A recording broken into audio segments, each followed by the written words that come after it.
الحمد لله رب العالمين الصلاة والسلام على خاتم النبيين وعلى آله وصحبه أجمعين أما بعد فأعوذ بالله من الشيطان الرجيم بسم الله الرحمن الرحيم قال الله تعالى في سورة الكهف واضرب لهم مثل الرجلين جعلنا لأحدهما جنتين من عناب وحففناهما بنخل وجعلنا بينهما زرعا۔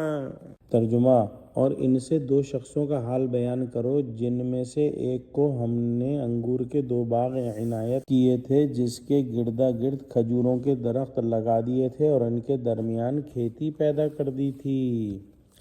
یہاں پر ایک کافر اور ایک مومن کی مثال بیان فرمائی ہے۔ کافر غنی اور خوب مالدار اور مومن جو ہے وہ بالکل فقر اور جو ہے وہ دنیاوی اعتبار سے مال و اسباب سے خالی تھا، جس کے ضمن میں دنیا کی بے ثباتی، کفر اور تکبر کی بد انجامی اور ایمان اور تقوی کی مقبولیت پر متنبع کرنا ہے۔ گویا اس کہانی کو سن کر ہم میں سے ہر ایک کے دل میں دنیا کی بے ثباتی آنی چاہیے اور کفر و تکبر کی بد انجامی ہمیں سمجھ لینی چاہیے اور ایمان اور تقوی کو حاصل کرنے کے لیے ہر ممکن کوشش کرنی چاہیے۔ اس نیت سے ہم یہ کہانی آج شروع کرتے ہیں۔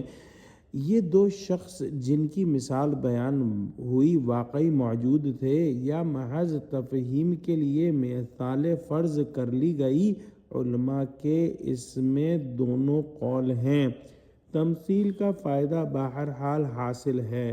اللہ سبحانہ و تعالی نے جو غنی شخص تھا اس کے لیے ایسے اسباب پیدا کر دیے تھے کہ اس کو سال ہا سال جو ہے وہ باغوں سے آمدنی حاصل ہوتی تھی، اور ایسے باغ اللہ سبحانہ و تعالی نے عنایت فرمائے تھے جو کہ انگور کے باغ تھے اور اس کے گرد باڑ کھجور کی لگائی ہوئی تھی، اور دونوں باغوں کے درمیان میں زمین چھوڑی جس میں زراعت ہوتی تھی تاکہ غلہ اور پھل، قوت اور فواکہ سب تیار ملیں۔ کھجور کے درخت گویا ایک دیوار کا کام کرتے اور جو ہے تیز ہواؤں سے انگور کی بیلوں اور دیگر پھلوں اور جو پیداوار ہوتی اس کو بچاتے اور خود بھی پھل لاتے۔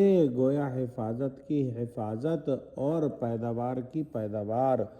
دعا کرتے ہیں کہ اللہ سبحانہ و تعالی ہم کو قرآن کا فہم عطا فرما اور ہم کو اس مثال کو سمجھنے والا اور اس سے سبق حاصل کرنے والا بنا، آمین۔